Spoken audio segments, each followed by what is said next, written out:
The Chronicles of a Street Urchin by It's Beastly. Was it the wind through my hair? Or maybe the freedom of a free fall? I'm not sure, but I know that the only thing I loved more than jumping from roof to roof was the freedom and excitement of life on the streets. It was great. I even fought a huge conspiracy and... Wait, you don't remember that? No, well, I suppose I should start from the beginning. To the world, I was Calvin Vericus, the luckiest urchin to grace the streets of Paris. To my friends, I was Keys, on account of the way I charmed the locks of every chest, door, and gate from here to the river. I had everything a kid could want.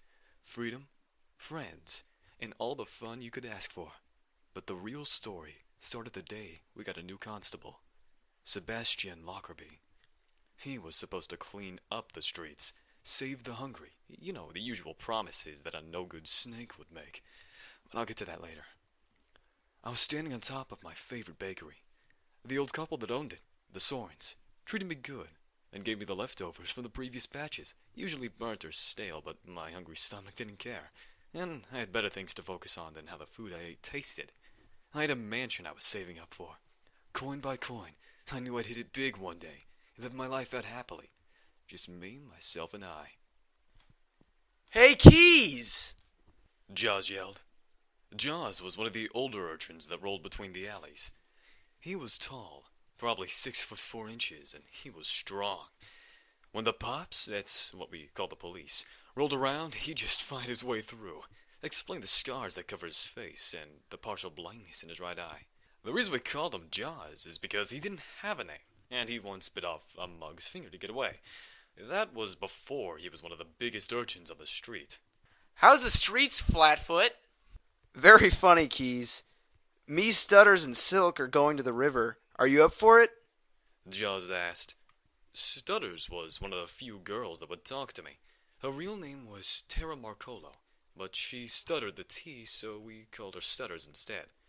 She always acted funny around me, but so did most people, so I didn't think much of it. Silk was Stutters' brother, Fillmore Marcolo, but we called him Silk because he was the best pickpocket in the city.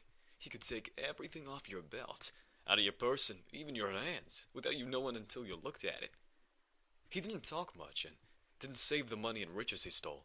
Instead, he spent it all on paper, charcoal, and food for Stutters. Silk was the oldest of our group, at around the age of 17. At the time, I was only 15, so Jaws and Stutters were 14, so he was kind of the big brother to us all. Yeah, sounds like fun. I could go for a swim. I yelled back at him. Just let me get down from here. I said as I jumped off the 2-story building onto an awning above the window and then sprang to street level. Jaws clapped. Are you gonna dance too, or is this carnival act over? I could if you'd like, but I don't know why you want to see me dance. I replied, laughing. Hey, are you two ready? Stutters said, jumping on my back, giggling. Her messy strawberry blonde hair covered my face. Oh, it's on now. I said, then I grabbed her legs and ran in circles. She was laughing the whole time. Put me down, Keys! Put me down! She squealed, laughing.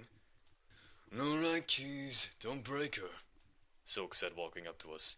His dark hair and black scarf almost covered his face. We were just having fun. I said, laughing. He gave me his seriously look. Yeah, the one that always got me. Okay. I said, putting Stutters down. Stutters was always a lot of fun to hang out with. She was always nice, and she was always up for some roof hopping. She had fair skin and strawberry blonde hair, and the brownest eyes I'd ever seen. It would embarrass me when she caught me staring into them. So what are you waiting for? Let's go. Jaws said as he started walking. We followed. When we walked the streets, most people would be nice to us, smiling and saying hello. Some of the bards even wrote a song that we loved to sing. But when a noble was walking the streets, we knew it wasn't our place to stand in their way. Around 20 minutes later, we passed the bards, who automatically began playing our tune, and we sang along down the road, until we crossed paths with one of the noblest families in Paris, the Albans. We would normally dodge them, but this time we couldn't, which wouldn't be nearly as big of a problem if Jaws wasn't in love with their youngest daughter. We didn't know her name, but we called her Rose because Jaws would refer to it as his Rose. Look, guys, it's Rose. Jaws whispered in excitement. No, we don't want any trouble, Jaws. Let's just move on and hope they don't complain. Silk said in an almost fatherly voice. Disappointment shot across Jaws' face. All right, fine. He said in a defeated tone. We continued until Jaws looked back. A look of excitement covered him as he ran back to them. Jaws, stop! Silk yelled as he ran towards the Albots. They had dropped a coin purse. Silk was about to run after him, but I stopped him. Wait, he's got a plan. Let's see if it works. I said as Jaws scooped up the purse and chased them down. Sir, wait. Excuse me, sir. Jaws said, catching up to them. They looked at him as if he was a pile of garbage. What do you want?